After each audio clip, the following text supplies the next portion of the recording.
আমি অমিত শাহকে অনুরোধ করবো যে দয়া করে ওনার রাজ্যসভার এমপি দুদিন আগে যে বক্তব্য রেখেছেন অনন্ত মহারাজ, তার কথাটা মন দিয়ে শুনতে।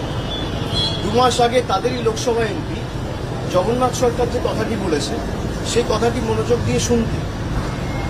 আমি বলছি না 50 জনের বেশি বিজেপির এমএলএ যে রাজ্যসভার সাংসদকে পদ্মফুল চিহ্নে জিতিয়ে রাজ্যসভায় পাঠিয়েছে, সেই বিজেপির সাংসদ অনন্ত মহারাজ বলছেন যে দেশের স্বরাষ্ট্রমন্ত্রী হচ্ছে সব থেকে বড় ঘুষপেটিয়ার পাকিস্তান।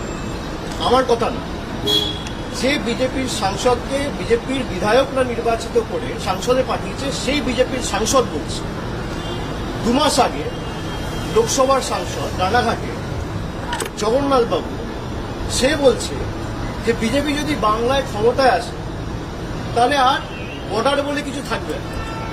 সেই বর্ডার অমিত শাহ সিকিউর করার জন্য মমতা বন্দ্যোপাধ্যায়কে দায়ী দিচ্ছে। যে বিজেপি দলের সাংসদ বলছে যে যদি বাংলায় বিজেপি ক্ষমতায় আসে তাহলে ওপার বাংলা আর এপার বাংলায় এক করে দেবো, কোনো কাঁটাতারের বেড়া আর থাকবে না।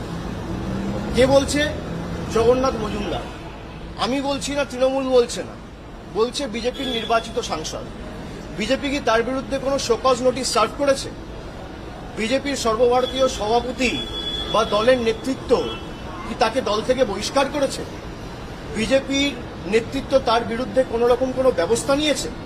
এখনো পর্যন্ত রাজ্যসভার সাংসদ অনন্ত মহারাজকেও শোকজ করা হয়নি, আর আমি যতদূর জানি জগন্নাথ বাবুকেও শোকজ করা হয়নি। তা অমিত শাহ আগে তাদের দলের বিধায়ক লোকসভা এবং রাজ্যসভা তাদের সাথে কথা বলুক, তারপর এসব বলুক।